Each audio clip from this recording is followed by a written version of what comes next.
So hello everyone and I welcome you all to Rank Plus. आज इस video में हम सीखेंगे कि डिस्टेंस कैसे निकालते हैं, डिस्प्लेसमेंट कैसे निकालते हैं। काफी इंपॉर्टेंट टॉपिक है हमारे काइनेमेटिक्स लेक्चर के लिए। तो आइए स्टार्ट करते हैं। बेसिकली आज इस लेक्चर में हम इतनी चीजों को डिस्कस करने वाले हैं: basics of kinematics, relative motion, position vector, displacement vector, distance and displacement. So these are the things जो हम आज इस वीडियो में डिस्कस करेंगे। आगे बढ़ते हैं। देखिए, सबसे पहले आपको ये पता होना चाहिए कि काइनेमेटिक्स है क्या, क्योंकि मोस्ट ऑफ द टाइम क्या होगा कि आप बुक्स में देखेंगे तो आपको काइनेमेटिक्स दिखेगा, सिलेबस में देखेंगे काइनेमेटिक्स दिखेगा, बट अगर आप एनसीईआरटी की बुक्स अगर देखते हैं तो वहां पे आपको काइनेमेटिक्स जो है वो नहीं दिखेगा। आपको चैप्टर्स दिखेंगे: motion in a straight line, motion in a plane. तो बेसिकली काइनेमेटिक्स होता क्या है?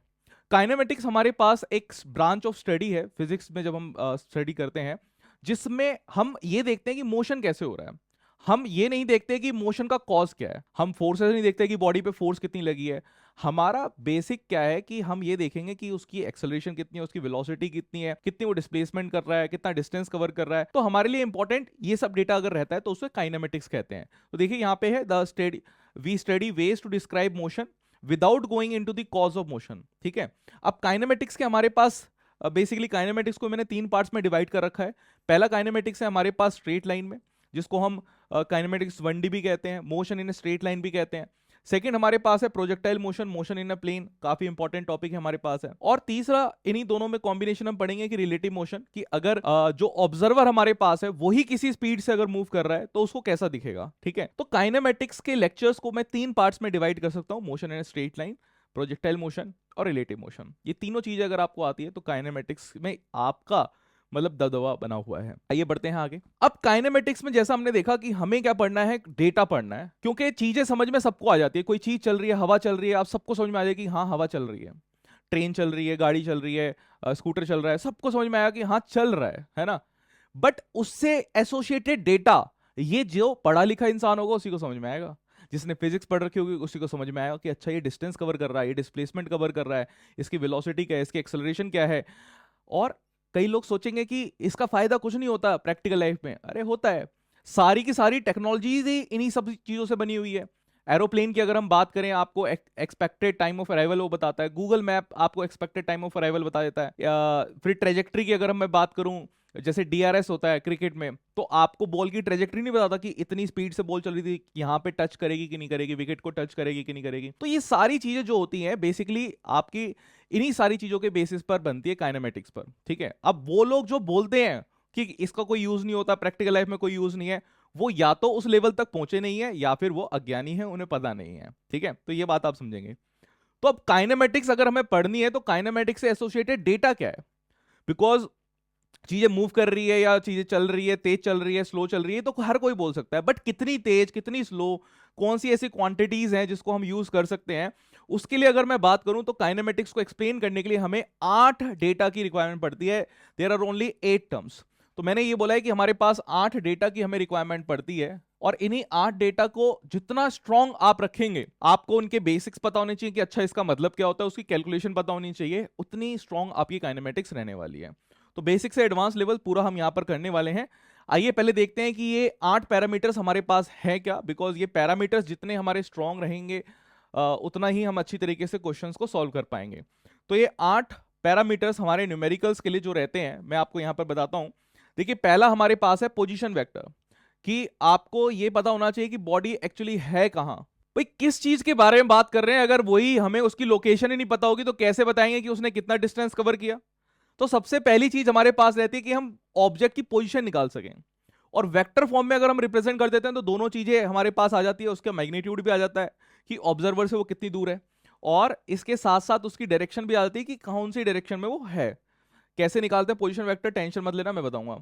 पोजीशन वेक्टर के बाद आपके पास आती है डिस्प्लेसमेंट वेक्टर, भी आप इसे कह सकते हैं। डिस्प्लेसमेंट हमारे पास थर्ड आपके पास आता है डिस्टेंस, डिस्टेंस के बाद आपके पास वेलोसिटी, वेलोसिटी के बाद आपके पास स्पीड, स्पीड के बाद आपके पास ये हमारे पास एवरेज वेलोसिटी, फिर साथ में हम बात करेंगे एवरेज स्पीड, और 8 के हमारे पास है एक्सेलरेशन। ठीक है, तो ये 8 पैरामीटर्स हैं जो आपको बहुत अच्छी तरीके से आने चाहिए। इन पैरामीटर्स के ऊपर ही आपको क्वेश्चंस देखने को मिलेंगे काइनेमेटिक्स वाले लेक्चर्स में, और कोई भी अगर आप पेपर सॉल्व करते हैं उसमें भी आपको बेसिकली यही 8 पैरामीटर्स निकालने होंगे।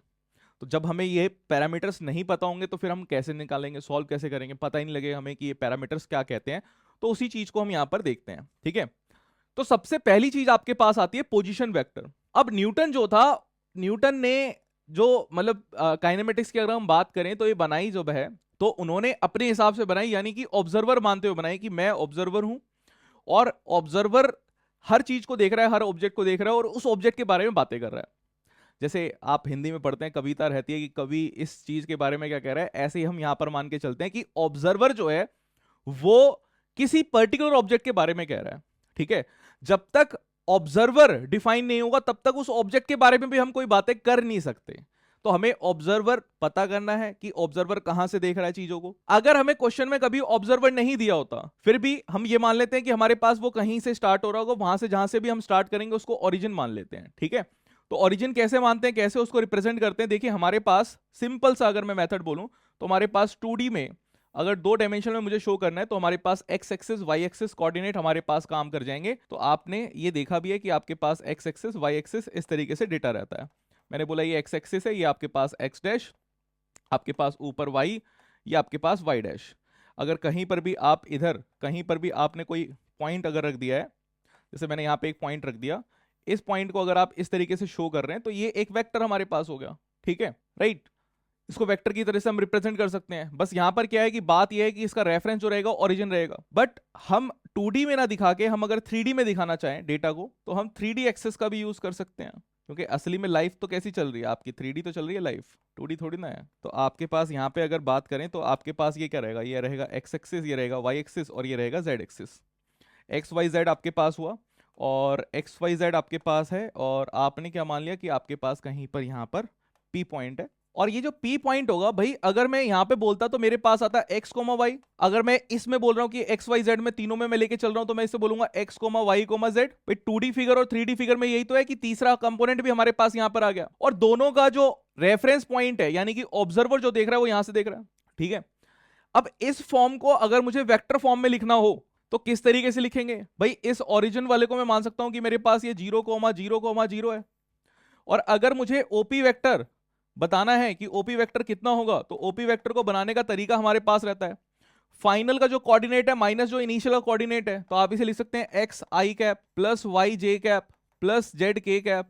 इस तरीके से हम रिप्रेजेंट कर सकते हैं। ये जो मैंने ओपी वेक्टर लिखा है जिसमें रेफरेंस ये जो ऑब्जर्वर हमारा है ये कहां पर है, ये ऑब्जर्वर हमारा ओरिजिन पे है और कहीं पर भी पॉइंट ये कहीं पर भी हो सकता है, एक्स वाई जेड कहीं भी हो सकता है।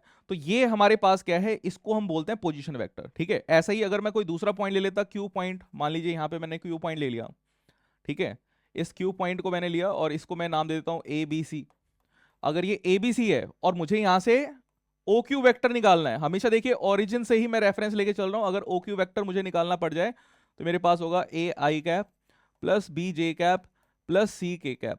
तो ये जो दोनों हमारे पास आए हैं these is known as position vector, ठीक है। इन दोनों को हम कहते हैं पोजीशन वेक्टर, जिसमें आप रेफरेंस जो है वो क्या ले रहे हैं, ओरिजिन ले रहे हैं। यहां पे मैंने लिखा भी है कि स्टार्ट क्या रहेगा, हमारे पास ओरिजिन रहेगा और टर्मिनेट आपका वहां पर होगा जहां पे भी आपके पास ऑब्जेक्ट होगी, ठीक है।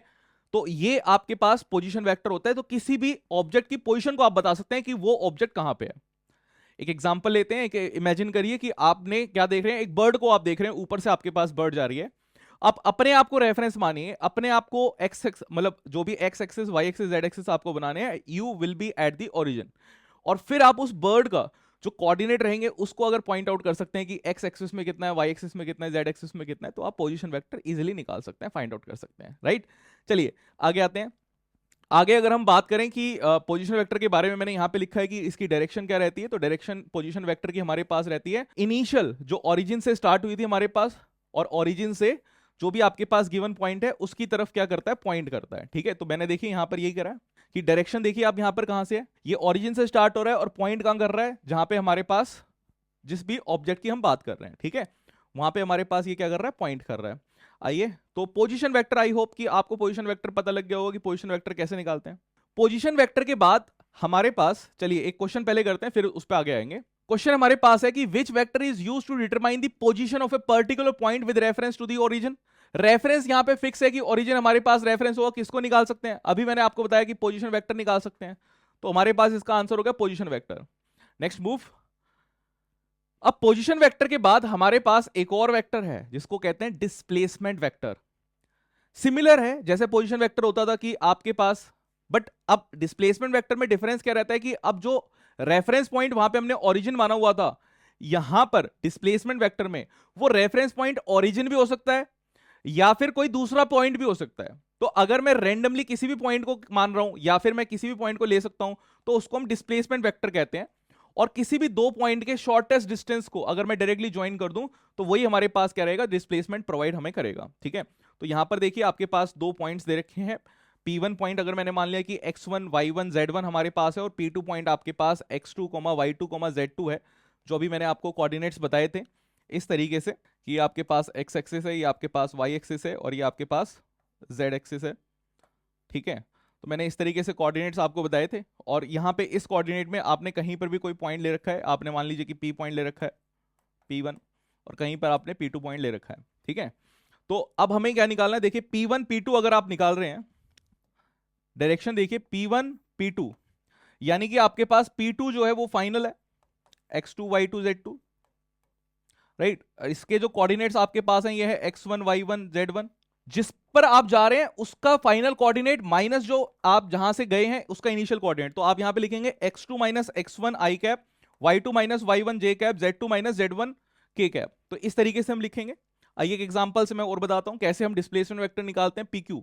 वही मैं एग्जांपल लेता हूं जो हमने स्टार्टिंग में लिया था अपना। अगर मैंने माना कि इस तरीके से हमारे पास हमारे एक्सिस हैं, इसको हमने x एक्सिस माना, इसको y एक्सिस माना, और इसको हमने z एक्सिस मान लिया। ठीक है, और आपके पास यहां पर एक पॉइंट है, इस पॉइंट को हमने वहां पे माना था कि x, y, z है, राइट। तो इसको आप एक वेक्टर को बना सकते हैं कि यहां से हमने स्टार्ट किया, ये पोजीशन वेक्टर आपके पास हो गया। इसी तरीके से एक q भी मैंने ले लिया था, तो q को मैं यहां पे मार्क कर लेता हूं कि q आपके पास क्या था, a b c, ये आपके पास q था। ठीक है, अब ये हमारे पास क्या था, ये वाला पॉइंट आपके पास o था। अगर मैं यहां पर पोजीशन वेक्टर्स की बात करता हूं, पोजीशन वेक्टर में रेफरेंस क्या रहता है हमारे पास, ओरिजिन। तो ओरिजिन से देखेंगे तो पोजीशन वेक्टर आपके पास कौन कौन से हैं, यहाँ पे पोजीशन वेक्टर हमारे पास है ओपी वेक्टर, जो आपके पास है x I cap plus Y J cap plus Z के कैप। इसके अलावा आपके पास ओ क्यू वेक्टर भी हमारे पास क्या है, ओरिजिन है। ठीक है, ओ क्यू वेक्टर भी हमारे पास क्या है, ओरिजिन है, मतलब ये ओरिजिन से रेफरेंस पॉइंट लेके चल रहे हैं। तो ये आपके पास रहेगा A I cap plus B J cap plus C K cap. ठीक है, ये दोनों आपके पास क्या हुए, पोजीशन वेक्टर हुए। अब आपको डिस्प्लेसमेंट वेक्टर निकालना है। डिस्प्लेसमेंट वेक्टर देखिए यहां से अगर डिस्प्लेसमेंट वेक्टर हमें बोला पी क्यू, पी से क्यू का मतलब क्या है कि यहां से स्टार्ट होगा, पी से स्टार्ट होगा और एंड हमारे पास क्यू पर एंड होगा। तो आप एरो को इस तरीके से मार्क करेंगे। ठीक है, और अगर मुझे पी क्यू वेक्टर निकालना है कि पी क्यू वेक्टर हमारे पास कितना हो जाएगा, तो पी क्यू वेक्टर को निकालने के लिए देखिए आप क्यू पर जा रहे हैं, तो क्यू आपके पास रेफरेंस है, इसका कोऑर्डिनेट माइनस इसका कोऑर्डिनेट आप करेंगे, तो आप करेंगे a minus X I cap plus B minus Y J cap plus C minus of Z के कैप। तो ये आप कर देंगे, this will be your displacement vector P Q. ठीक है, तो ये आपका क्या हो जाएगा, डिस्प्लेसमेंट वेक्टर आपके पास हो जाएगा। आगे बढ़ते हैं नेक्स्ट। अब बात करते हैं कि एक्चुअली ये डिस्टेंस क्या होता है।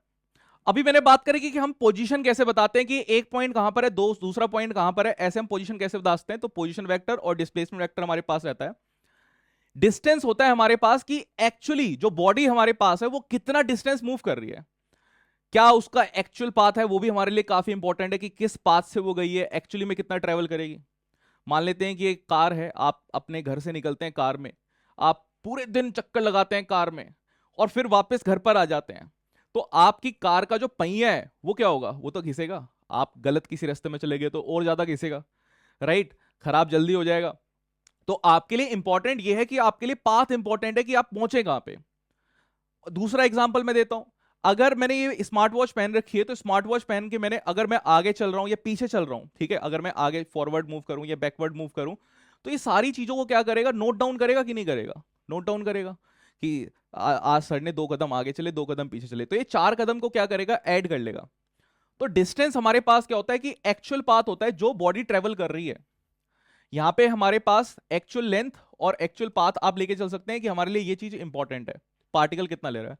जैसे एक ट्रेडमिल पे अगर कोई एक पर्सन भाग रहा है, भागे जा रहा है, भागे जा रहा है, भागे जा रहा है, भागे जा रहा है, भागे जा रहा है, तो कहीं मूव नहीं कर रहा, वो कहीं भी मूव कर रहा है। बट हम ये कहते हैं कि हमारे पास क्या है, डिस्टेंस चीज चल रही है कि नहीं चल रही है। तो एक ये जो इस ट्रैक की हम बात करेंगे तो हम कह देते हैं कि इसने कुछ डिस्टेंस ट्रेवल कर लिया है। आगे आते हैं डिस्प्लेसमेंट की। अगर हम बात करें तो डिस्प्लेसमेंट हमारे पास होती है shortest distance between the initial and final point. आप कहां से चले हैं ये इंपॉर्टेंट है, और आप कहां पे खत्म कर रहे हैं ये इंपॉर्टेंट है। आपके लिए पाथ बिल्कुल इंपॉर्टेंट नहीं है। डिस्प्लेसमेंट का कॉन्सेप्ट काम कहां पर आता है? आप मान लीजिए कि आप हर बार ट्रैक नहीं कर सकते कि कौन सी चीज कहां कहां जा रही है। आप सिर्फ ये ट्रैक कर सकते हैं कि पहले कहां थी और अब कहां है। फिर आप ये बना सकते हैं कि अच्छा ऐसे भी वो चली गई होगी, हाइपोथेसिस वगैरह दे सकते हैं। जैसे अगर मैं मान के चलूं कि बहुत बड़ा प्लेनेट हमारे सामने है, अगर अर्थ के सामने बहुत बड़ा प्लेनेट रहे, इमेजिनरी कर लीजिए कि आपके पास एक बहुत बड़ा प्लेनेट दिख रहा है, उसके पीछे से कोई चीज जा रही है। आपने सिर्फ ये देखा कि इनिशियली यहां से दिखी, फिर पीछे चलेगी, फिर आपको बाद में कहीं और दिखी।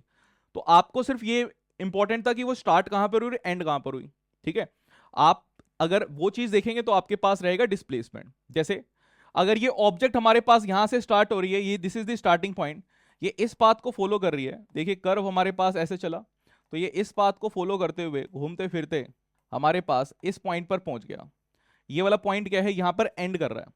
तो ये हमारे पास डिस्टेंस है, this is the actual path जो ट्रेवल कर रहा है पर्सन। इसमें उसके जूते भी घिसेंगे, घिसेंगे कि नहीं घिसेंगे? अगर टायर से ट्रेवल कर रहा है, कोई गाड़ी वगैरह व्हीकल वगैरह यूज कर रहा है, तो उसके टायर घिसेंगे, एक्चुअल पाथ है ये।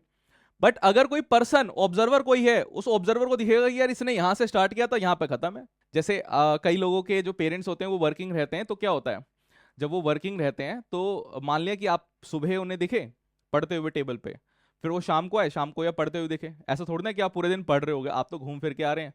तो सबसे बेस्ट क्या रहता है, मैं बोल देता हूँ कि आप उनके ना ट्रैक कर लीजिए। अगर वॉच पहन रखी है उन्होंने तो ट्रैक करिए कि वो कहीं घूमने तो नहीं चले गए थे। चलिए अब एक और चीज देखते हैं। अगर मैंने यहां पे एक मैप लिया है, तो अगर आपको दिल्ली से मुंबई जाना है, दिल्ली से मुंबई, मुंबई एक्सप्रेस में आपको जाना है, राजधानी में, मुंबई राजधानी में, तो आपके पास ये कुछ इस तरीके से ऐसे यहां पे चीजें दे रखी हैं कि आप यहां से ऐसे चलेंगे। बट आप ये जो डिस्टेंस आपको ये डिस्टेंस प्रोवाइड कर रहा है, अगर आपको डिस्प्लेसमेंट देखनी है तो आप सीधा यहां से चलेंगे और सीधा यहां पर क्या है हमारे पास पहुंच जाएंगे। ठीक है, नई दिल्ली से चले और मुंबई पे आप पहुंच जाएंगे। तो बहुत बारी क्वेश्चंस कैसे आते हैं, क्वेश्चंस ऐसे आते हैं कि अगर बस से आप ट्रेवल कर रहे हैं तो आप डिस्टेंस कवर करेंगे, एरोप्लेन से अगर आप ट्रेवल कर रहे हैं तो आप डिस्प्लेसमेंट कवर करेंगे। इस चीज को मान के चलना।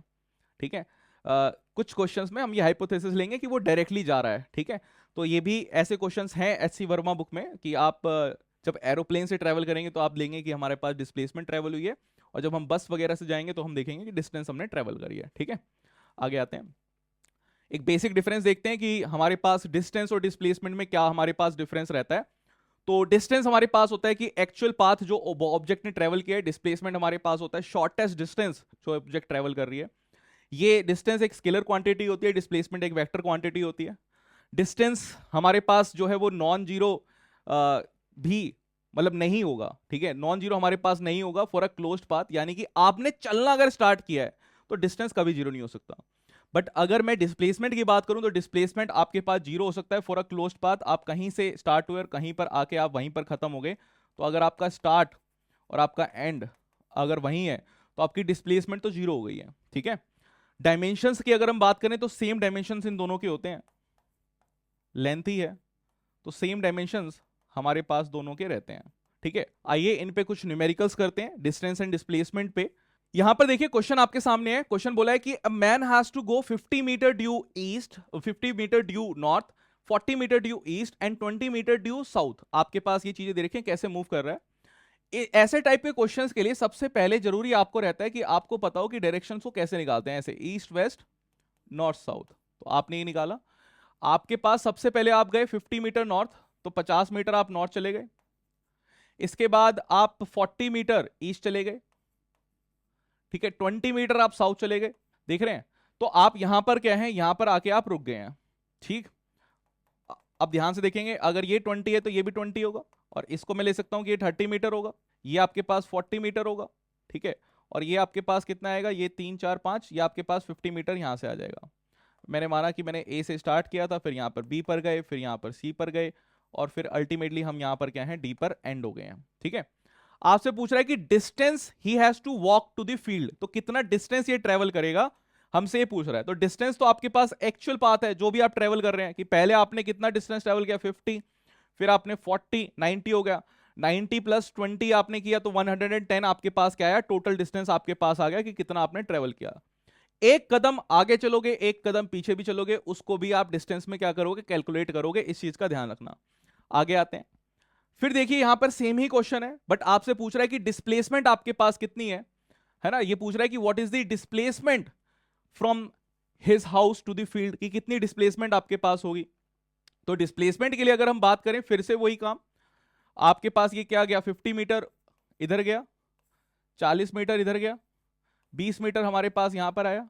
आपको पता है कि अगर ये यहां पर गया है तो ये वाला 40 हमारे पास होगा, और ये 20 है, ये 20 मीटर है तो ये 30 मीटर आपके पास होगा। आप देखिए एक छोटा सा ट्रायंगल यहां पे बन रहा है ना। ये जो हाईलाइट में कर देता हूं इसको, ये छोटा सा ट्रायंगल आपके पास बन रहा है। ये 30 40, तो ये आपके पास कितना आएगा, ये निकल के 50 आपके पास आ जाएगा। तो बेसिकली यही तो हमारे पास यहां से स्टार्ट हुआ था, और यहां पे हमारे पास क्या हुआ, एंड हो गया। तो स्टार्टिंग से एंड की हम बात कर रहे हैं कि डिस्प्लेसमेंट हमारे पास कितनी है, तो डिस्प्लेसमेंट आपके पास हो जाएगी 50 metre. So this is the displacement. ठीक है। सो हमने हमने डिस्टेंस निकाल लिया, डिस्प्लेसमेंट निकाल लिया। आइए एक और क्वेश्चन में देखते हैं, जहां पे हमारे पास क्या दे रखा है, पॉइंट दे रखे हैं, कोऑर्डिनेट्स दे रखे हैं। यहां पर देखिए बोला है कि पार्टिकल स्टार्ट कर रहा है ओरिजिन से along the X axis to the point this much. तो ओरिजिन से स्टार्ट हुआ, यानी कि 0,0 से स्टार्ट हुआ, ये इसका स्टार्टिंग पॉइंट है। ध्यान से करना है इस क्वेश्चन को। कहां जाता है, वो जाता है 20,0 पर एक्स एक्सिस पे, फिर रिटर्न करता है सेम, मतलब यहां से गया, फिर आपके पास रिटर्न करेगा सेम, और रिटर्न जाते जाते कहां चला गया जी, रिटर्न जाते जाते वो पहुंच गया -20,0 पर। आपको बताना है कि डिस्टेंस कितना ट्रेवल करेगा। एक कदम भी चलेगा तो डिस्टेंस ट्रेवल करेगा, इस चीज का ध्यान रखना। आप कहां से स्टार्ट हुए थे, ओरिजिन से स्टार्ट हुए, यहां से यहां तक जाने में कितना ट्रेवल करेगा, 20 मीटर ट्रेवल करेगा। अगर ये मीटर में हमें दे रखा है तो भाई ओरिजिन से इस पॉइंट तक जाने के लिए कितना ट्रेवल करेगा, हमारे पास 20 मीटर। फिर इस पॉइंट से ओरिजिन पे वापस आने के लिए कितना ट्रेवल करना पड़ेगा, 20 मीटर। आना जाना दोनों को इंक्लूड करेंगे। फिर इस पॉइंट से नेगेटिव पॉइंट पे जाने के लिए, है ना, यहां पर जाने के लिए हमारे पास कितना डिस्टेंस कवर करेगा, फिर से 20 मीटर। 20 प्लस 20 प्लस 20 कितना हो गया हमारे पास डिस्टेंस, 60 मीटर। ये क्वेश्चन काफी बच्चे गलत कर देते हैं कि सिर्फ वो देखते हैं कि क्या चीज हमारे पास चल रही है, आपको सारे का सारा डिस्टेंस लेके चलना है। आगे गया पीछे गया उसको भी आप कैलकुलेट करेंगे। ठीक है, आइए आगे आते हैं। इसी चीज में अगर आपसे पूछता कि find the displacement of the particle during the trip, कितना हमारे पास है, तो देखिए ओरिजिन से स्टार्ट हुआ था, ये आपके पास स्टार्टिंग पॉइंट है। मुझे देखना ही नहीं पाथ क्या था, मुझे सिर्फ देखना है कि एंड पॉइंट क्या है। एंड पॉइंट आपको पता है कि -20,0 आपके पास एंड पॉइंट है। तो ये डिस्टेंस कितना आ गया आपके पास, डायरेक्ट 20। तो आपके पास डिस्प्लेसमेंट कितनी है हमारे पास, 20। ठीक है, आगे आते हैं। ये है बहुत अच्छा question, this is known as brainstorming question, कि आपको अगर डिस्टेंस और डिस्प्लेसमेंट समझ में आ गया है, अगर आप ये क्वेश्चन सही कर लेते हैं तो मुझे लगेगा कि आप बिल्कुल परफेक्टली चीजें कर सकते हैं। इस क्वेश्चन को मैं समझा देता हूं पहले, फिर इसके बाद आगे बढ़ेंगे। आपके पास होमवर्क ही है आपको, ये मुझे कमेंट में बताना है आपको कि क्या इसका आंसर रहेगा। हमने माना कि हमारे पास एक तरीके से ऐसे क्यूब है, इस क्यूब की जो साइड आपको दे रखी है वो ए है, यानी हाइट ब्रेड्थ जो भी चीजें हैं वो हमारे पास ए है। और जो एक एंट है, एक चींटी, ठीक है, एंट जो हमारे पास है, वो एंट आपके पास एक कॉर्नर पे है, उसको एक कॉर्नर से दूसरे कॉर्नर पे पहुंचना है। ठीक है, और जो उसकी स्पीड है वो आपके पास यू है, यू स्पीड से वो हमारे पास जो है एंट चलती है। तो कितना वो टाइम लेगी हमारे पास यहां से दूसरे एंड तक पहुंचने के लिए, ये आपको बताना है। आपके पास ऑप्शंस हैं, कमेंट करके मुझे जरूर बताना, मैं देखूंगा कि कौन है चीता और कौन रह गया है फीका जिसको पता नहीं लग रहा। चलिए, तो मैं इस चीज का वेट जरूर करूंगा। और अगर आप हमसे पढ़ना चाहते हैं, रैंक प्लस के साथ जुड़ना चाहते हैं, तो आप हमारे IVR नंबर पे कॉल कर सकते हैं, 9116 पे, हमारे कोर्सेज जो पेड कोर्सेज हैं उनके बारे में जानकारी लेने के लिए। क्लास 8 से क्लास 12 पर हमारे सारे कोर्सेज अवेलेबल हैं। चाहे आप जेई की तैयारी कर रहे हैं, चाहे आप नीट की तैयारी कर रहे हैं, आप हमारे साथ तैयारी कर सकते हैं। हमारी खूबियत यह है कि हमारे जो बैचेस हैं उसका साइज हमने छोटा रखा है, ताकि पर्सनल अटेंशन आपको मिले। आपको सिर्फ हमारी रिक्वायरमेंट है, इसके अलावा आपको कुछ चीज़ों की बिल्कुल, मतलब आप टेंशन छोड़ दीजिए। आपको study materials, notes, doubt clearing सब कुछ हम ही करवाएंगे। ठीक है, आप हमारी ऐप को डाउनलोड कर सकते हैं ऐप स्टोर और प्ले स्टोर से, तो इस चीज़ को बिल्कुल नहीं भूलना। और गेमिफाइड क्विज अब हमारी ऐप पर अवेलेबल है, स्मॉल बैचेस साइज है, AR VR और 3D की क्लासेस हम यहाँ पर लेते हैं। हर क्लास के बाद एक मिलता है आपको डेली सेल्फ एनालाइजर, जिससे आप उन क्वेश्चंस को अटेम्प्ट कर सकते हैं जो आज क्लास में करवाए गए हैं, ताकि आपको पता लगे कि अच्छा ये क्वेश्चन सॉल्व हो पा रहे हैं कि नहीं हो पा रहे हैं। लाइव क्लासेस रहती है, 1-to-1 मेंटरशिप सेशन है, ताकि आपका जो मेंटल प्रेशर रहता है वो आप ज़्यादा डेवलप ना हो, ठीक है। तो इस चीज़ों पर हम मेनली फोकस करते हैं। चलिए बस हम फिर मिलेंगे अपनी नेक्स्ट क्लास में। Thank you everyone for joining this lecture. Channel को सब्सक्राइब जरूर कर देना अगर आपने नहीं किया है। टिल देन मिलेंगे बाद में। Bye bye.